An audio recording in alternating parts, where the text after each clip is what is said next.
Do you want to take back your words from the beginning podcast at the start of this week where you say United probably are not going to catch Man City now, or do you still want to stick with that? You're not going to catch Man City. You're still sticking by them words then? You're not going to catch Manchester City right now.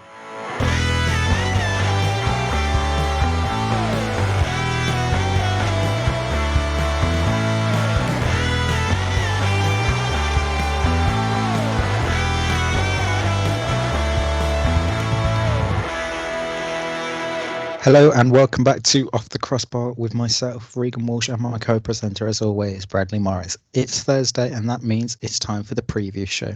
We have a lot to talk about this week's show. We've obviously got to look forward to the weekend's games in both the Men's Premier League and the Women's Super League. But we are now going to start off with a roundup of the midweek games. But as ever, how are you doing, Brad, on this Thursday afternoon? Well, I saw something this week that I never truly thought I would see again. I think we all know what you're talking about there. Yeah. Arsenal are back. Back to the Manchester typical FC has Arsenal. returned. Incredible scenes at the Emirates. No, obviously we know what we're talking about because let's be honest, Arsenal don't even make the top 3 moments of this week. And they somehow had a big fuck up and they don't even get up into our biggest talking points. That is how crazy these midweek games in the Premier League were. So we'll start off with the most obvious one on Tuesday evening, and that happened at Old Trafford, where Manchester United played Southampton, and it was the worst start possible for the Saints after they went down to 10 men with inside 90 seconds after Alexander Jankovic got sent off. It then began an onslaught by Manchester United. The Red Devils would run out 9-0 winners with goals from Aaron Wan-Bissaka, Marcus Rashford, a Jan Bednarek own goal, Edinson Cavani at half-time. Che Adams thought he'd scored in the opening 10 minutes of the second half, only for it to be disallowed by VAR. Then in the second half, Man United's goal scorers were Anthony Martial, Scott McTominay, Bruno Fernandes from the penalty spot, Anthony Martial again, and Daniel James. And in between the McTominay and Bruno goal, Jan Bednarek got sent off for the Saints. In quick summary, that was in quick summary. I feel like the quickest summary I could have done of that game. There's so many angles we can pick apart from this game. Look, just a massacre. Yeah. I mean, going into that game, I wasn't expecting United to win 9-0 because, I mean, we only played them two months ago and we had to come back from being 2-1 behind to beat them 3-2. So I wasn't expecting such an onslaught, even with them going down to 10 men early on. I thought they'd be able to be resolute at the back and shut up shot and not concede many. I thought, we'll probably nick it 1-0, 2-0, something quite late on. But 9-0, I was beyond flabbergasted. Oh, yeah. If we start on Jankovic, because clearly that boy went and took Michael Mark, quite literally. Yeah. I mean, I did see a story yesterday where he apparently handed in a transfer request for not getting game time because he feels like he should be in the first team, and then within the 90 seconds of making his first team debut, he gets sent off with a brazen tackle. I think I did say that as well. I just didn't know if I believed it as much. But I admire Jan Bednarek as well for realising, yeah, this game's fucked. I'm going to score myself. Yeah. It's just... And then for him to get sent off later on as well. Yeah, well, that was a bit ridiculous, though. Yeah. I mean, do you want to take back your words from the beginning podcast at the start of this week where you say United probably are not going to catch Man City now, or do you still want to stick with that? You're not going to catch Man City. You're still sticking by them words then? You're not going to catch Manchester City right now. It's a phenomenal feat for Manchester United, only the second time in the club's history that they have won 9-0 in the Premier League era. The last time was on the 4th of March 1995 against Ipswich Town. And for Southampton, the last time they conceded 9 was the other year against Leicester. Get beaten 9-0 once. Shame on you. Get beaten 9-0 in back-to-back seasons. Jesus Christ. Just liquidate. And then get bantered by your rivals on both occasions over at aka Portsmouth, with the pettiness saying congratulations to Leicester and Man United when they both beat them 9-0. Elsewhere in the Premier League this week, on Tuesday, we'll start with another iconic moment, and that was Sheffield United actually won again. It was against West Brom. I don't feel I can give him that one. Yeah, but I mean, I didn't think Sam Allardyce would do that bad of a job there. They would lose to fucking Sheffield United, surely. Is the Great Escape on? No. They're still 11 points behind Burnley, and have played a game more than Burnley. I mean, I'm also in the camp that it's probably very far-fetched, but the way this season has gone, I can't rule anything out. True. Great performance by Chris Wilder's side, with Jaden Bogle and Billy Sharp getting the goals. What questions are going to have to be starting to get asked about Sam Allardyce's team? I mean, they got outplayed in all aspects of the game by, to be honest, a poor Sheffield United side.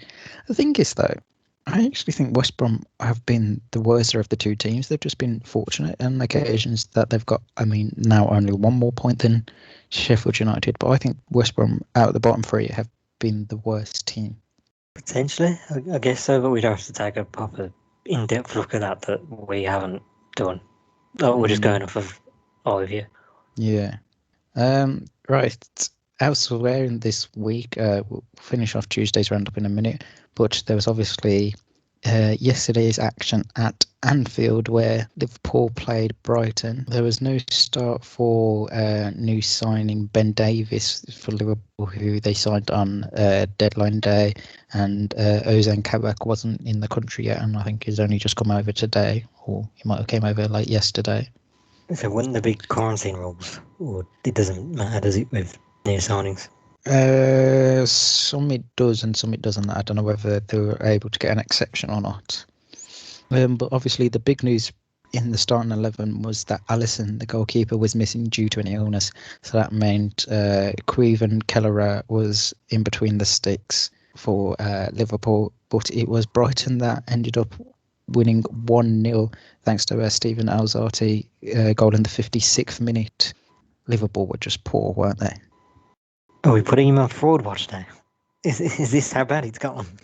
Yes, I think it's a minor fraud watch. Very minor, but I think if another defeat, I think he will definitely be on it. I mean, they went, was it 64 matches unbeaten at home, and now they've lost their last two to Burnley and Brighton.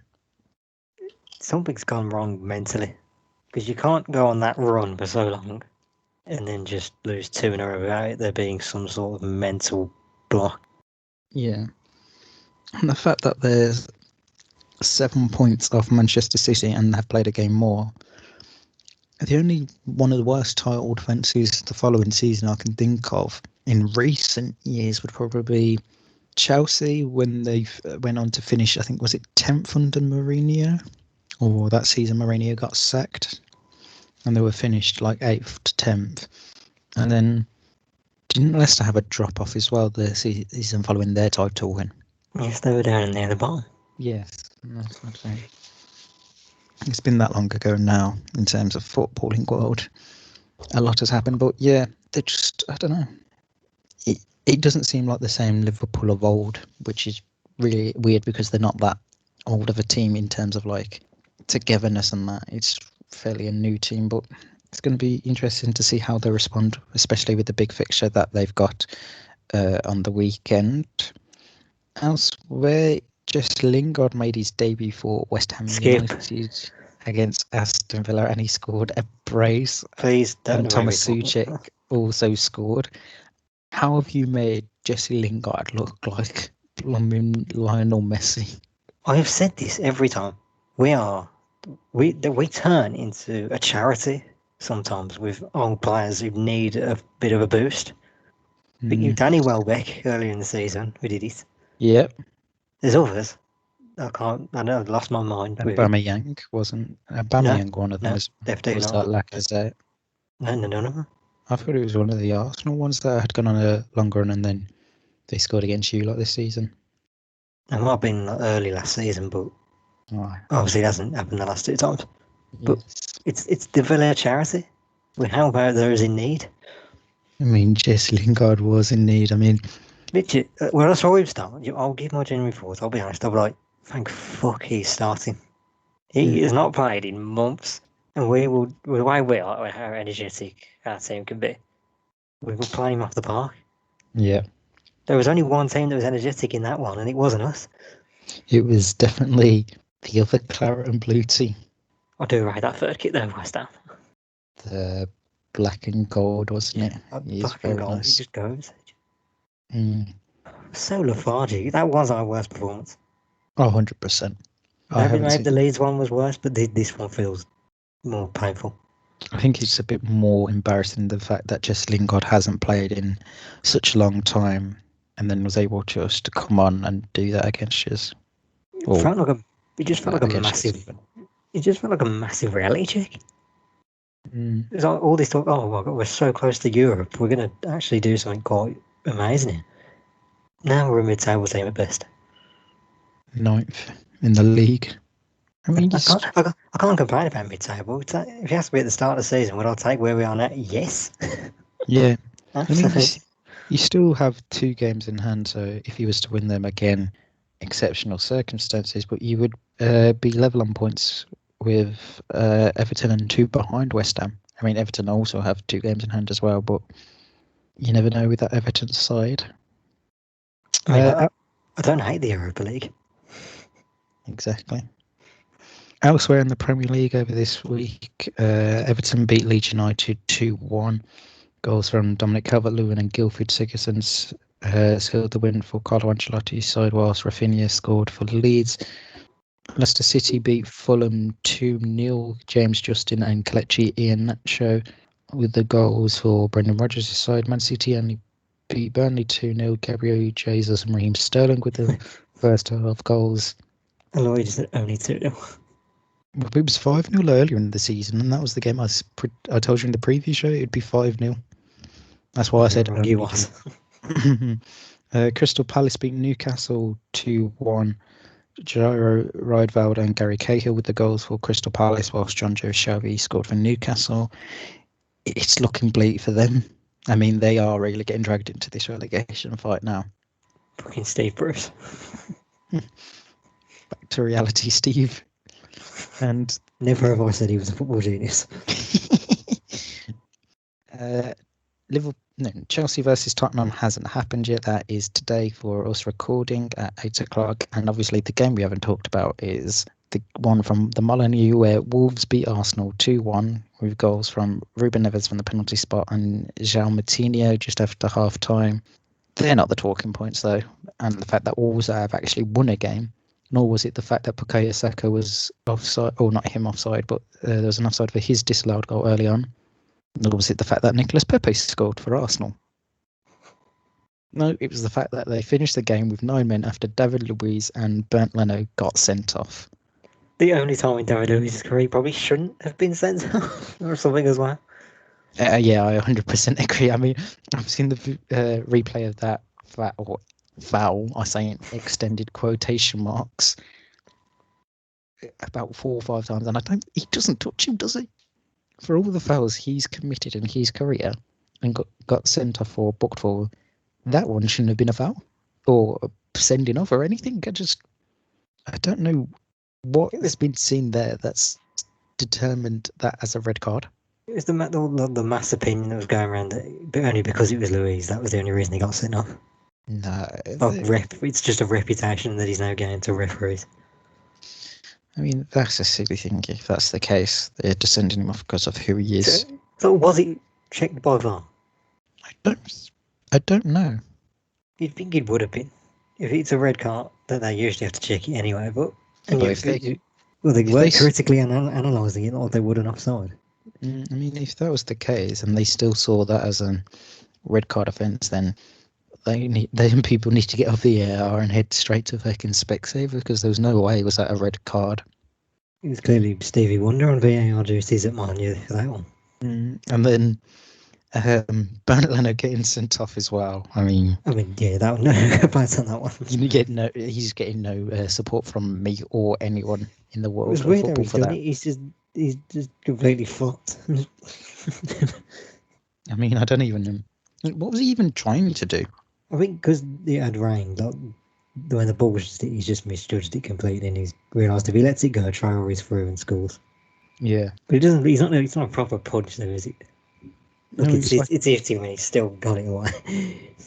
it's like he's, you know, when you've seen the old pirate movies when they do like the pirate cheers or the singing the songs, it looks like he's just done that, and he's hit the ball away, and he's just like, "What are you trying to do, lad?" Just gosh darn. Yeah, that's all the action from the Premier League we've had. Obviously, we mentioned that Liverpool made some signings. It was transfer deadline day when we recorded our show. Turned out to be quite an entertaining one, actually. A lot happened in terms of like news stories wise.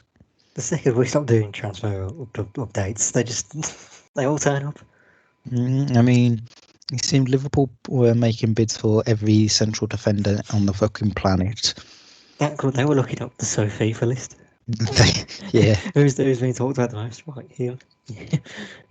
Like when you're playing Football Manager, you're not going to get this reference, but you get fucking sent like targets who you should look at every other day. They've literally just gone, right, who's on this list from our scouts? Bid. That is what they literally did. Then there was Josh King was linked with every club under the sun, and he got a move to Everton for the remainder of this season. Ainsley Maitland-Niles, another man who was linked with 3 or 4 clubs, he moved to West Brom. Takumi Minamino went on a late move down to Southampton, which came out of the blue. That was surprising. I know they don't play him as much now, and he isn't firing for them. But why would they let him leave? Maybe because they knew Jota's coming back so soon, and Jota's going to be starting, and then they'll have Firmino in Minamino's place. That's why. But I would have thought Minamino was a more wide player, because they've left themselves a bit like there now. If the way their injuries are going, who knows what happens if Mane or Salah gets injured? Jesus Christ! I think they'll have to sign someone else. That whole signing of Ben Davies came out of the blue as well. I mean, I don't think anyone expected them to do that. He just within the few hours or so, he just randomly appeared. What else what other transfers happened? I'm trying to think now. Shane Long went to Bournemouth. Yes, he won't cause problems for Villa. Yes. For the remainder of the season. Derby signed about 500 players themselves on deadline day. How many of those were brand new players? Just the one. Jesse Lingard wasn't done on deadline day. That was before deadline day, was it? It was slightly before. Yeah. Not a lot else happened. It was the quietest January that the Premier League has had since 2012, where only 84 million was spent on transfers, but that is obviously going to happen after the pandemic. Brexit. Brexit as well has had a massive effect. So I would expect more movement in the summer. Right. We have a full set of fixtures to look forward to in the Premier League, so I'll hand it to you to do the predictions lead before we go into a preview. Yeah, I have a very interesting slate for wildcard this week. It almost feels like Derby week. Anyway, but we'll start with the Prem games. We have the bottom of the table clash, Burnley and Brighton. Ooh. Who's at home? It's at the happy place. Turf Moor then.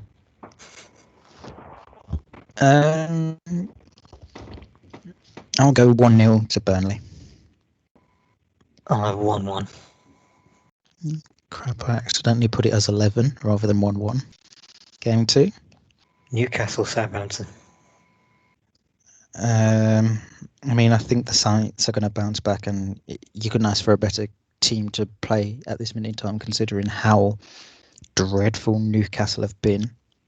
I imagine it's up at St James's Park. As you said, Newcastle first. I'm going to go with 2-1 to Southampton. Well, there's a small part of my shit-house mind. Believe in Steve Bruce, football genius. Don't be serious. Oh, sorry, do be serious. Stop joking. Oh, it's 17, isn't it? No, uh, just be realistic, not crazy. 2-1 Southampton. So, same scoreline. I'll hold you Game personally 3. responsible if I win. Game 3. Game 3. Big game of the weekend. Liverpool, Man City. From Merseyside. Oh, I see Man City winning this 3-2. I think it's going to be a good game. Unless it's the 4:30 kick. Is it the 4:30 kick on Sunday? I feel like it would be. Give me a second. I'll just have a quick butchers. I If it is, I'm changing my prediction. I already know my prediction. Hang on. This weekend. Sorry. I'm changing my prediction. 1-0 Manchester City. Oh, idiot.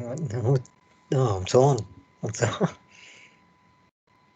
I'm torn between draw and a win. No, I'll go 1-0 Man City. So same again. Yeah, the 0-0 was tempting though. Yes. So the 3 wildcard games this weekend. Start with the one that isn't a derby. Because Barcelona are playing Real Betis. Real Betis. So, you know. I'm going to go Barcelona to win 3-1. I'll go 2-1 to Barca. Okay. Yeah. Game number 5. We're in derby territory. What do you know of Le Classique?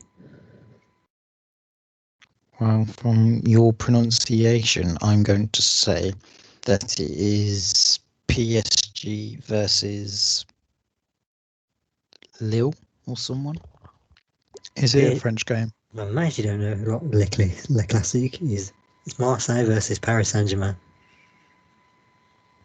Is it really Le Classique? That's the most successful sides in French football.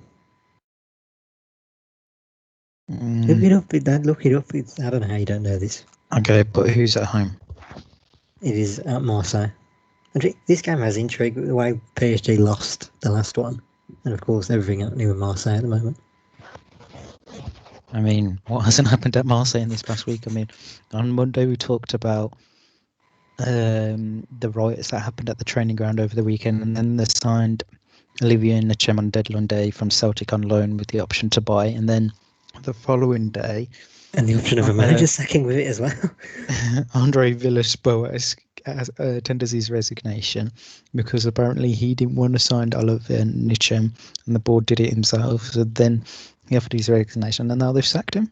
You dare sign Celtic players to my squad? How dare you? I'm not buying from that Farmers League.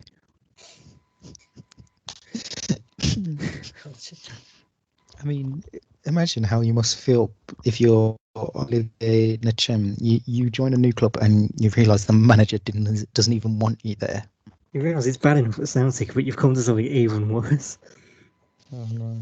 It's all going away from a tiny bit of rainfall to a goddamn thunderstorm.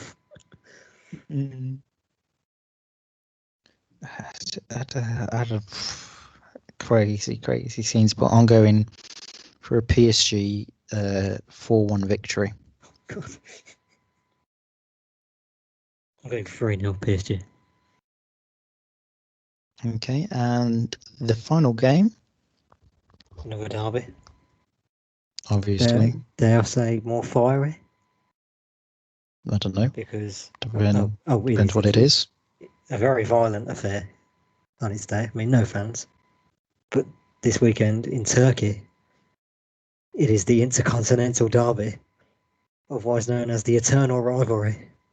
Old friends of the podcast, Fenerbahce and Galatasaray. Hey, are the Fenners at home? It's at Fenerbahce. Ooh, I actually don't know how either team's doing this season because I haven't really paid much attention to the Turkish league. But I'm going to go with a Fenerbahce 2-1 victory. I say the eternal rivalry ends 1-1. Okay. Right, so that is our predictions league. A reminder that you're on 50 points heading into this weekend's fixtures, whilst I'm on 77. You've gone for 2 draws, and I haven't gone for a single draw at all in the 6 games. But that is plenty to look forward to. Right, now on to the preview of the weekend's games. We'll obviously start with the most obvious one, which we mentioned in our predictions league, just which is Liverpool-Manchester City. Man City are on a phenomenal run of form in all competitions. I think they're now 12-13 unbeaten. And so looking incredible, whilst Liverpool are on a somewhat downfall. Do you know what's actually quite poetic about this that I've just thought about? You think this fixture over a year ago, Man City were in the position Liverpool are in now? Yeah. Defending it, completely awash with ideas, and the other team that you're supposed to be rivals with are just destroying everyone.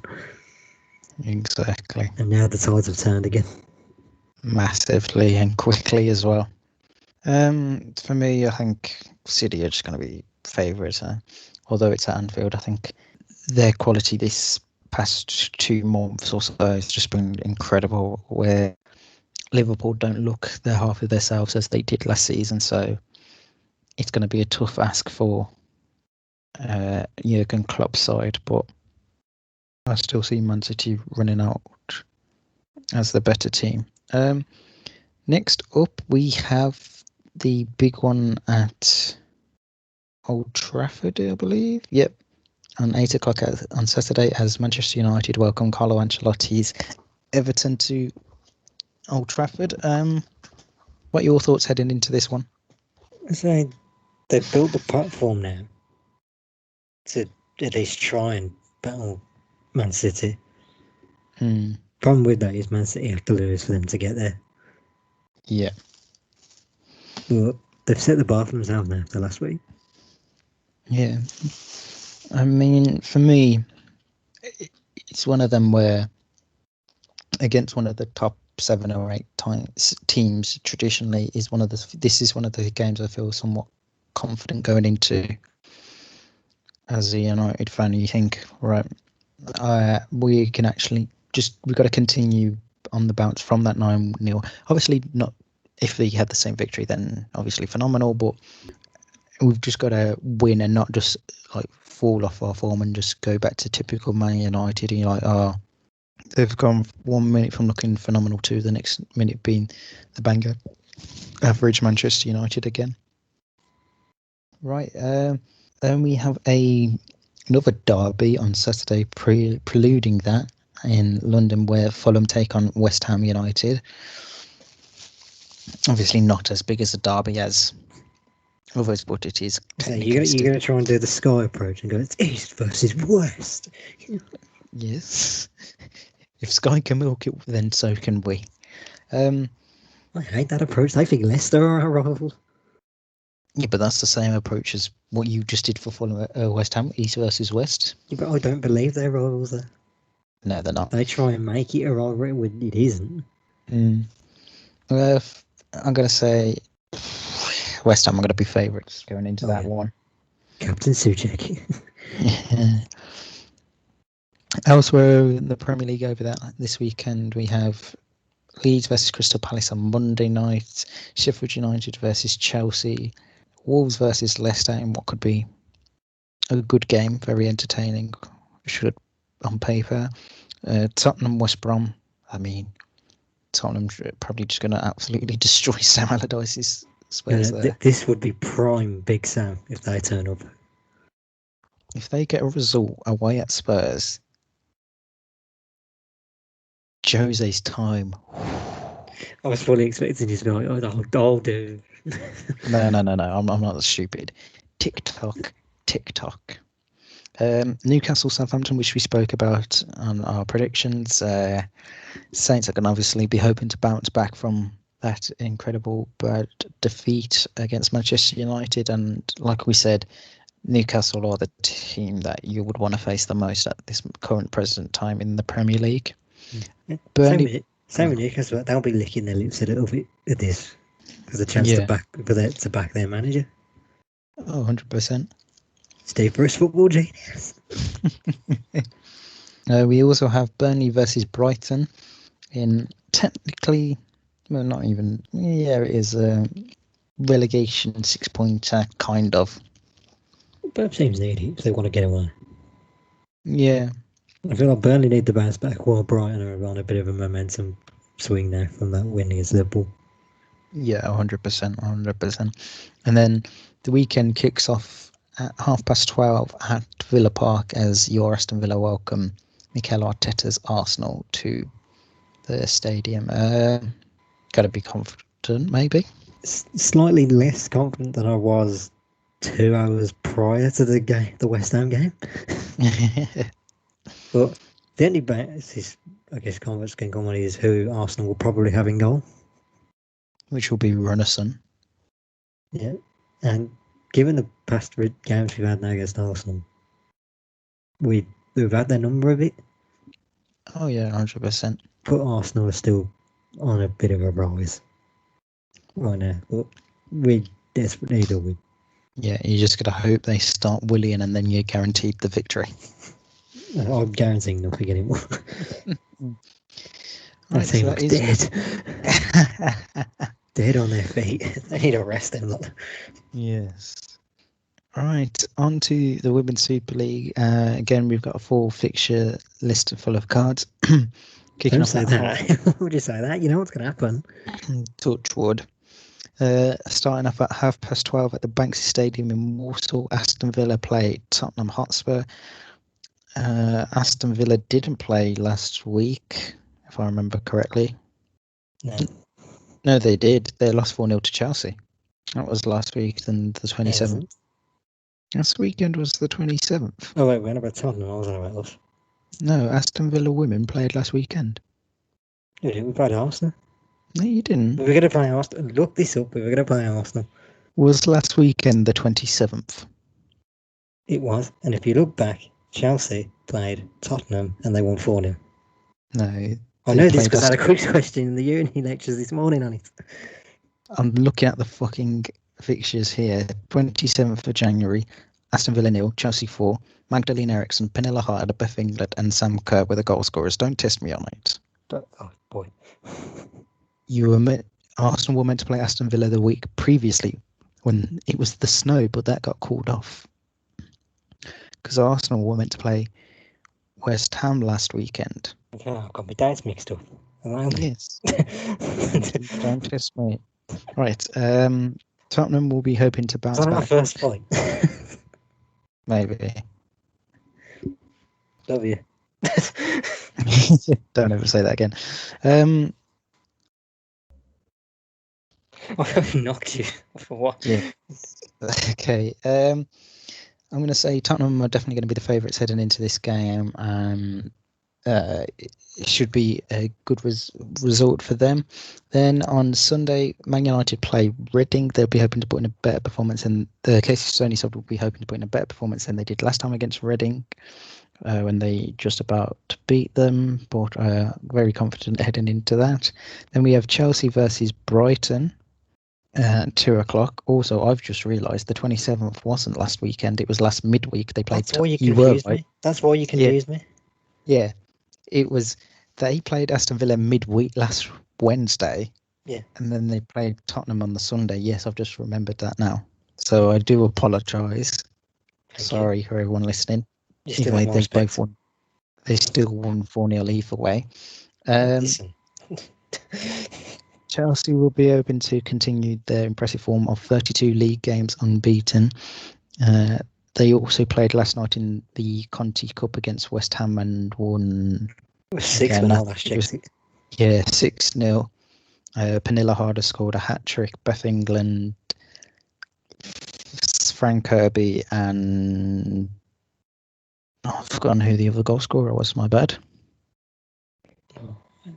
Even I had it up and I can't remember. Sophie Ingle. That was Sophie Ingle, because it was the outside of the box goal. So that's how.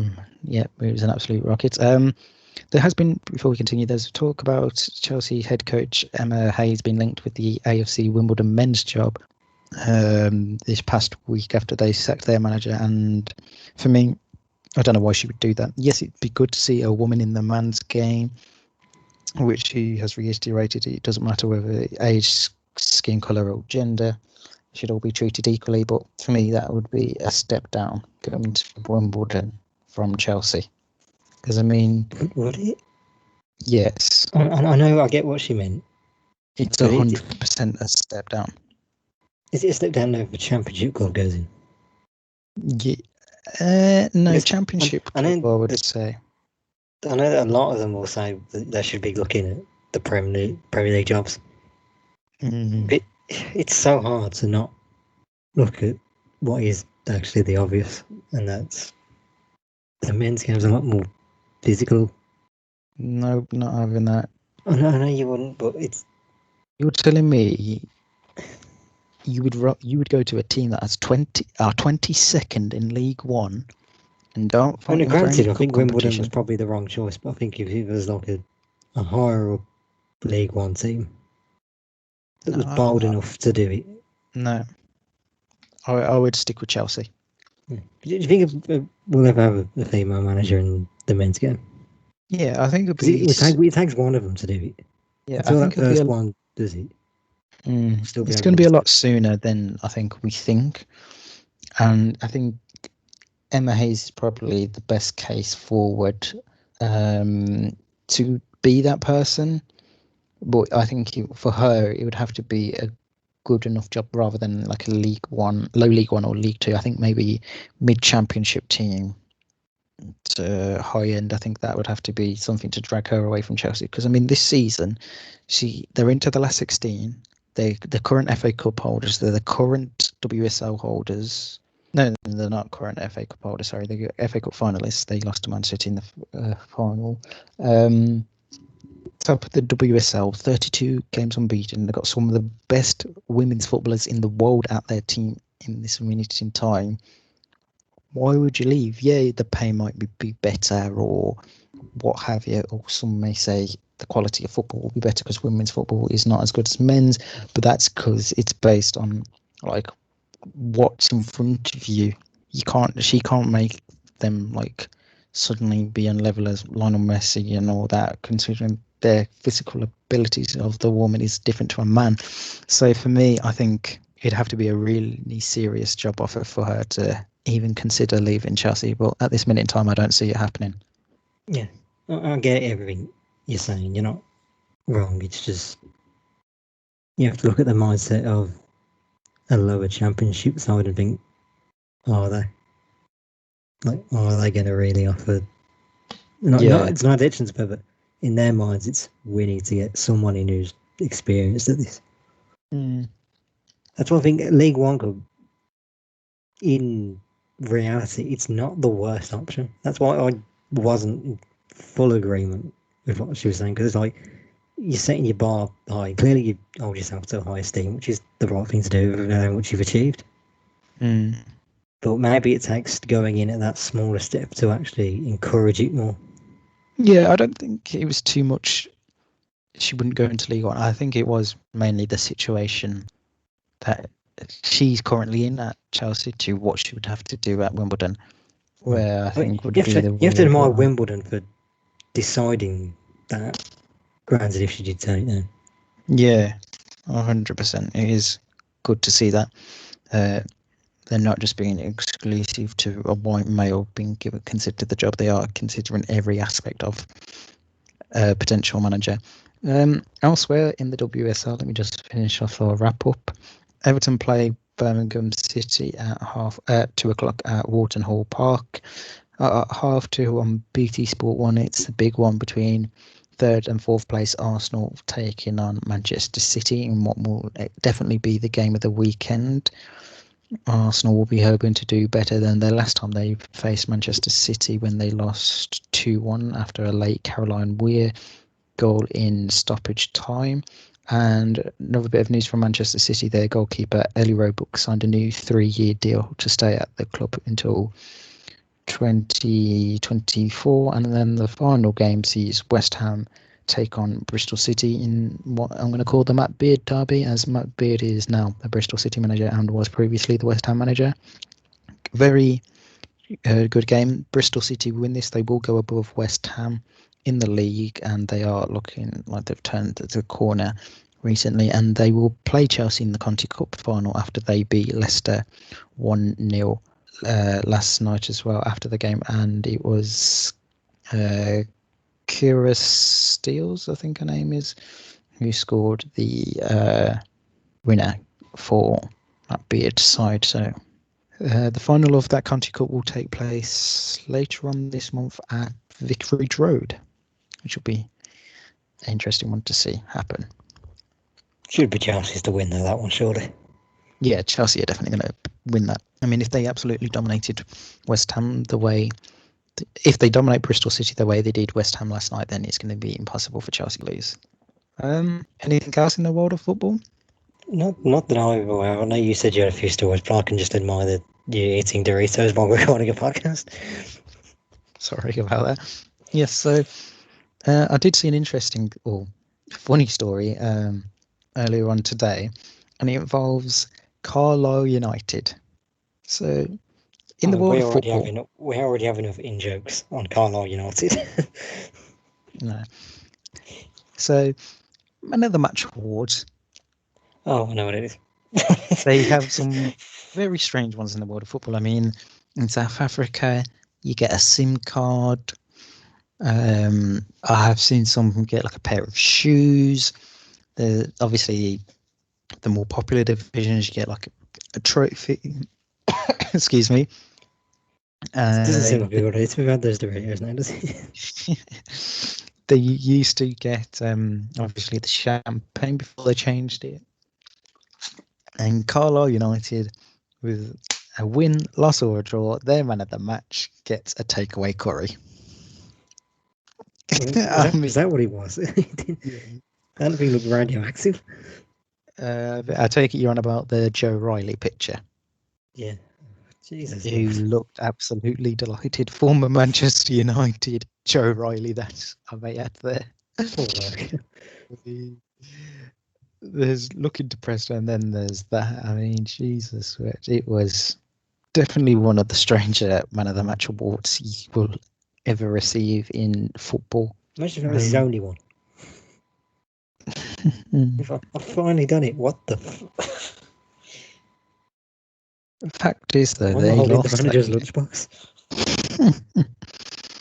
It was absolutely crazy that to be awarded to a man of the match. I mean, I'm genuinely at a loss for words because I don't think I've ever seen something so random given before. I know I did just say about the SIM card in South Africa, but over here in England, I mean. Can you ever see Pep Guardiola just giving Raheem Sterling a bolognese or something? I don't know, a paella. Just comes out of a paella and that's all. What would Jose Mourinho give his players? It would be in next Instagram vid. Ooh, that would be interesting. I think that is definitely one for the future that we're going to have to think of something. It's a very good debate, actually. What would managers give their players if they won man of the match? Jurgen Klopp some tickets to rock and roll football. Tony Pulis would give them a new cap. A baseball cap and a pair of white Adidas trainers. Sean Dyche would give them some worms. I would give worms. There's always the same old thing that he sounds like he's eaten a load of worms. I've got one. Neil Warnock would just give them the British flag. Definitely. Harry Redknapp would give them a car window. We definitely could go on for a long time with that. But that is the rest of the world of football rounded up and previewed. We will be back on Monday to look back at the fixtures and any other talking points from around the world of football. And hopefully we have an entertaining weekend and see how we get on in our predictions league. Wherever you're listening to, make sure you give us a like, comment, and subscribe, and make sure you never miss an episode again. And we will see you at the start of next week. Until then, enjoy your weekend, stay safe wherever you are, and it's goodbye from me and goodbye from my co-presenter Brad. This is the only podcast where you can get an actual iteration of what it's like eating Doritos while recording a podcast. There may be some of us out there. Well, they're at least nice. Can you just get that out of the way? Yeah, they're a chilly heat wave. Interesting choice. Yeah, goodbye. Yes, goodbye.